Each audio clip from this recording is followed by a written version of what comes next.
ഒരു അപരിചിതൻ നിങ്ങളുടെ WhatsApp number കൊടുക്കുന്നതുകൊണ്ട് എന്തൊക്കെ സംഭവിക്കാം? ഡേറ്റിംഗ് ആപ്പുകളിൽ ഒരാൾ നിങ്ങളുടെ പ്രൊഫൈൽ കണ്ട് താൽപ്പര്യം അറിയിക്കുന്നു. സ്വാഭാവികമായും നിങ്ങൾ തിരിച്ച് മെസ്സേജ് അയക്കുന്നു.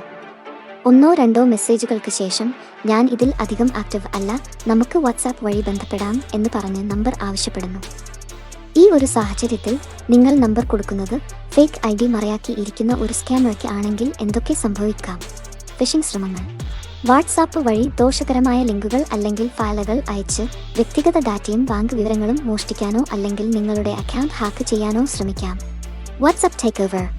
മറ്റ് ഏതെങ്കിലും കാരണം പറഞ്ഞ് നിങ്ങളുടെ ഫോണിൽ വരുന്ന കോഡ് ഷെയർ ചെയ്യാൻ നിങ്ങളെ പ്രേരിപ്പിക്കാം. നിങ്ങൾ അങ്ങനെ ചെയ്യുന്നുവെങ്കിൽ അവർക്ക് നിങ്ങളുടെ വാട്സാപ്പ് അക്കൗണ്ടിന്റെ നിയന്ത്രണം ഏറ്റെടുക്കാം. തട്ടിപ്പ് സന്ദേശങ്ങൾ. ഇമോഷണൽ ഡ്രാമ അല്ലെങ്കിൽ വ്യാജ എമർജൻസി അഭിനയിച്ച് നിങ്ങളോട് പണമോ സമ്മാനങ്ങളോ ആവശ്യപ്പെടാം. സ്പാം കോളുകളും സന്ദേശങ്ങളും. നിങ്ങളുടെ നമ്പർ സ്പാം നെറ്റ്വർക്കുകളിൽ പങ്കിടപ്പെടുകയോ ഡാർക്ക് വെബിൽ വിൽക്കപ്പെടുകയോ ചെയ്യാം.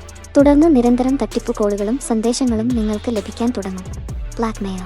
അടുപ്പം ഭാവിച്ച് നിങ്ങളുടെ വിശ്വാസം പിടിച്ചുപറ്റിയ ശേഷം നിങ്ങളിൽ നിന്ന് തന്നെ രഹസ്യ വിവരങ്ങൾ അല്ലെങ്കിൽ വ്യക്തിഗത വിവരങ്ങൾ ചോർത്തിയെടുക്കുകയും പിന്നീട് പണം നൽകാത്ത പക്ഷം അവ പുറത്തു വിടുമെന്ന് ഭീഷണിപ്പെടുത്തുകയും ചെയ്യാം.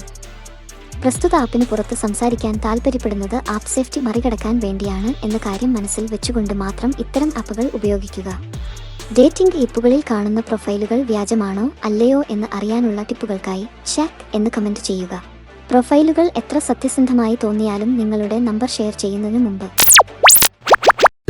think again.